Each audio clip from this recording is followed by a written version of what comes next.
तो एपिसोड के स्टार्टिंग से ही हम जिन्हों को डंजन के बॉस के गेट के सामने खड़ा देखते हैं। वो गेट को देख के कुछ सोच रहा होता है, उतने में अचानक से पीछे से मिस चा आ जाती है और जिन्हों से पूछती है कि तुम यहाँ क्या कर रहे हो? तुम्हें तो यहाँ पे नहीं होना चाहिए, तुम तो माइनिंग टीम से बिलोंग करते हो। जिन्हों फिर मिस चा से झूठ बोलते हुए कहता है, हाँ, मैं गलती से यहाँ रास्ता भटक के आ गया हूँ। फिर वो जाने लगता है। फिर हम देखते हैं कि मिस चाक अचानक से जिन्हों के पास आ जाती है और उसकी बॉडी स्मेल करने लग जाती है। हमारा जिन्हों यहाँ कंफ्यूज हो जाता है कि इन्हें क्या हो गया, कहीं ये पागल वागल तो नहीं हो गए, मुझे स्मेल क्यों कर रही है?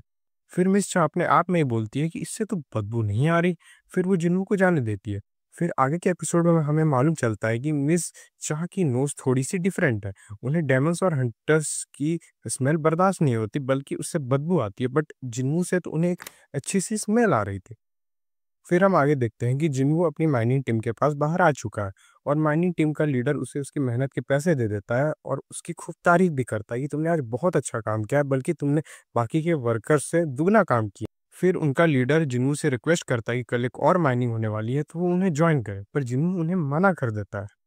फिर माइनिंग टीम का लीडर जिन्हों से बहुत रिक्वेस्ट करने लगता है और उसे आगे ये भी बताता है कि कल एक अलग स्ट्राइक टीम होने वाली है और वो अंदर शायद अटैक करने वाली है। ये सुनते ही जिन्हों के हाँ कर देने के बाद हम लोग अगले सीन में देखते हैं कि मिस शाह रात के वक्त किसी को फोन कर कर उससे हंटर संग की इन्फॉर्मेशन निकालने को बोल रही होती है। फिर सामने से आवाज आता है कि अब भी उस हंटर के बारे में जानना चाहती है। मिस शाह हैरानी के साथ पूछती है, मैं भी जानना चाहती हूँ, उससे कि क्या मतलब है और कौन जानना चाहता है उसके बारे में। फिर सामने से आवाज आती है कि मिस्टर चोई भी उस हंटर में काफी इंटरेस्ट दिखा रहे थे, पर हंटर एसोसिएशन ने उसकी फाइल को लॉक कर दिया, इसके बावजूद कि वो एक ई रैंक हंटर है। ये सब बातें हो जाने के बाद मिस चा सोने चले जाती है और सोते सोते वो ये सोच रही होती है कि जिन्हों पहला ऐसा हंटर है जिससे मुझे एक अच्छी स्मेल आ रही है। फिर हम लोग अगले दिन देखते हैं कि जिन्हों फिर से माइनिंग टीम के पास पहुंच चुका है और वहां के सारे लोग जिन्हों को देखकर काफी खुश हो रहे होते हैं। जिन्हों को ये सब देखकर अपने पुराने दिनों की याद आ जाती है, जहां वो अपने पुराने दोस्तों के साथ काम किया करता था। इन सब के बाद हम लोग जिन्वू को अपनी माइनिंग टीम के साथ एक सी रैंक डंजन में खुदाई करते हुए पाते हैं। वो लोग काम को पहले की तरह समय से पहले खत्म कर लेते हैं, क्योंकि उनके साथ हंटर संग थे।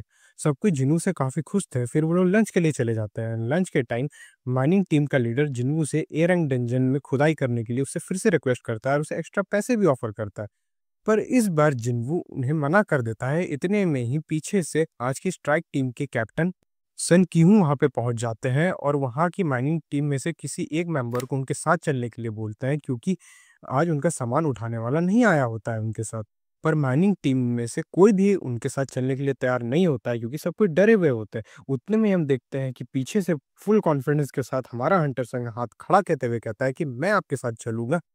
ये देखकर वहाँ के माइनिंग टीम के सारे मेंबर्स हैरान हो जाते हैं और हंटर संग को समझाने लगते हैं कि वो वहाँ ना जाए, वहाँ काफी खतरा हो सकता है। पर हंटर संग बोलता है कि मुझे इन सब से कोई फर्क नहीं पड़ता, मैं तो वहाँ जाऊंगा। इन सब के बाद हंटर संग स्ट्राइक टीम के साथ अंदर चला जाता है। हंटर संग जिस स्ट्राइक टीम के साथ अंदर आया हुआ होता है उसमें 6 ए रैंक हंटर और 3 बी रैंक हंटर होते हैं। फिर वो लोग जैसे ही आगे बढ़ना स्टार्ट करते हैं, उन्हें एक अजीब सा ऑरा फील होता है। जिन्वू को वो ऑरा कल से थोड़ा वीक फील हो रहा था, पर वो काफी स्ट्रेंज था। जिन्वू को कुछ सोचता देखकर उसके बगल में खड़ी हीलर लड़की उसे कहती है कि तुम टेंशन मत लो, हमारे कैप्टन और बाकी के हंटर्स बहुत पावरफुल है, वो तुम्हें कुछ भी नहीं होने देंगे। ये सब बातें करके वो लोग आगे बढ़ना स्टार्ट करते हैं। उतने में अचानक से उन पे मॉन्स्टर जैकल्स की टुकड़ी हमला कर देती है, जिन्हें वो स्ट्राइक टीम बड़े आराम से मार गिराती है, क्योंकि वो उतने पावरफुल नहीं थे। फिर उनकी टीम में ये डिस्कशन होने लगता है कि ये तो लो लेवल के मॉन्स्टर्स हैं, ये ऐसे हाई लेवल डंजन में क्या कर रहे हैं? अब तक तो इन्हें मर जाना चाहिए था। इतने में ही हंटर संग की नज़र उनमें से एक जैकल के गले में बंधे पट्टे पे चले जाती है और वो तुरंत समझ जाता है कि इन्हें कोई यहाँ पे पाल रहा है। तो स्ट्राइक टीम जैसे इन जैकल मॉन्स्टर के साथ लड़के आगे बढ़ ही रही होती है, उन्हें फिर आगे से आते हुए कुछ ऐसा दिखता है कि उनकी पूरी स्ट्राइक टीम डर जाती है और हक्की बक्की रह जाती है। असल में आगे से मॉन्स्टर्स आ रहे होते हैं, जिन्हें हम हाई ऑप्स कहते हैं। वो बहुत खतरनाक मॉन्स्टर होते हैं, इसलिए नहीं क्योंकि वो बहुत पावरफुल होते हैं, बल्कि इसलिए क्योंकि वो पावरफुल होने के साथ काफी इंटेलिजेंट भी होते हैं। फिर वो बिना रुके उन हंटर्स पे अटैक करना स्टार्ट कर देते हैं और वो इतने पावरफुल थे कि वो पूरी स्ट्राइक टीम पे भारी पड़ रहे थे और उनकी संख्या भी काफी ज्यादा थी। वो एक के बाद एक सारे हंटर्स को घायल करते जा रहे थे। वहाँ पे खड़े सारे हंटर्स अपनी एबिलिटी से उनसे लड़ने की कोशिश कर रहे थे, पर वो सब नाकाम हो रहे थे। उसमें से एक हंटर ने अपने मैजिकल मैना को यूज़ करके फायर सोल्जर्स मँगाए, पर वो भी उनके सामने कुछ ख़ास नहीं टिक पा रहे थे। उतने में ही वहाँ पे खड़े एक बी रैंक हंटर का हाथ एक और काट देता है।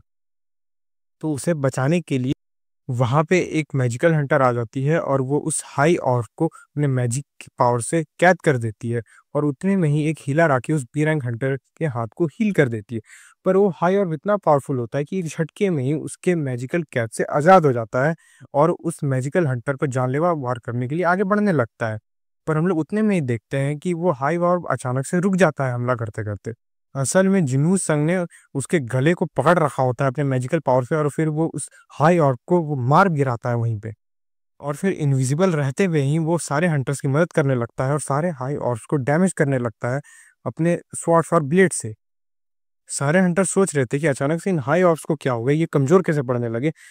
और फिर सारे हंटर्स उन पे भारी पड़ जाते हैं और उन हाई ऑर्क्स को मार गिराते हैं। फिर स्ट्राइक टीम एक चैन का साँस लेती है। ये सब हो जाने के बाद उनकी स्ट्राइक टीम में ये बातें चल रही होती है कि अब हमें आगे बढ़ना चाहिए, पीछे लौट जाना चाहिए। इतने में कैप्टन बोलता है कि नहीं, अब हम वापस लौट जाएँगे, अब किसी की जान को भी खतरे में डालना ठीक नहीं रहेगा। इसलिए वो लोग गेट के पास वापस लौट जाते हैं। पर वो लोग जैसे ही गेट के पास पहुँचते हैं, वो देखते हैं कि गेट पे एक बैरियर लगा हुआ है जो एक हाई लेवल मॉन्स्टर ने लगाया हुआ है। पर उनमें से एक हंटर सामने आती है और वो बोलती है कि मैं इस बैरियर को तोड़ सकती हूँ, बट मुझे थोड़ा समय लगेगा। फिर वो जैसे ही उस बैरियर को तोड़ने की कोशिश कर रही होती है, उसकी हालत अचानक से ख़राब होने लगती है और वो नीचे गिर जाती है। फिर ये इन सब के दौरान ही अचानक से एक बहुत पावरफुल मैजिक पावर का करंट दौड़ जाता है, जो वहाँ खड़े जिंगो और सारे हंटर को फ़ील होता है। फिर वो लोग पीछे देखते हैं तो वो लोग हक्के-बक्के रह जाते हैं कि पीछे हाई ऑर्क की अब और भी बड़ी सेना आके खड़ी हो चुकी थी उनके सामने। उस हाई ऑर्क की सेना से एक हाई ऑर्क सामने आता है और स्ट्राइक टीम से कैप्टन की-हून सामने जाता है। फिर हम देखते हैं कि उस हाई ऑर्क के साथ कुछ स्ट्रेंज चीज़ें होने लगती है। असल में उसके बॉस ने उसे पॉसेस कर लिया होता है। फिर हम देख पाते हैं कि वो हाई ऑर्क अब उनकी लैंग्वेज में उनसे बात कर पा रहे हैं। फिर वो हाई ऑर्क उनसे कहता है कि तुम हमारे साथ चलो, हमारे बॉस तुमसे मिलना चाहते हैं। और वो पूरी स्ट्राइक टीम डर चुकी थी और सोच में पड़ जाती है। उतने में ही वो हाई ऑर्क फिर से कहता है, तुम्हारे पास सिर्फ 2 रास्ते हैं, या तो हमारे साथ चलो या तो हम तुम्हें यहीं मार देंगे। पूरी स्ट्राइक टीम समझ चुकी थी कि अब इनके साथ जाने के अलावा हमारे पास कोई रास्ता नहीं है, क्योंकि इस डंजन में इनसे ज़्यादा पावरफुल कोई नहीं है। फिर पूरी टीम उनके साथ जाने को तैयार हो जाती है। फिर वो जैसे उनके साथ चल रहे थे, उनका कैप्टन जिन्हों के पास जाता है और उन्हें कहता है कि हम बॉस को देखते ही उन पे अटैक कर देंगे।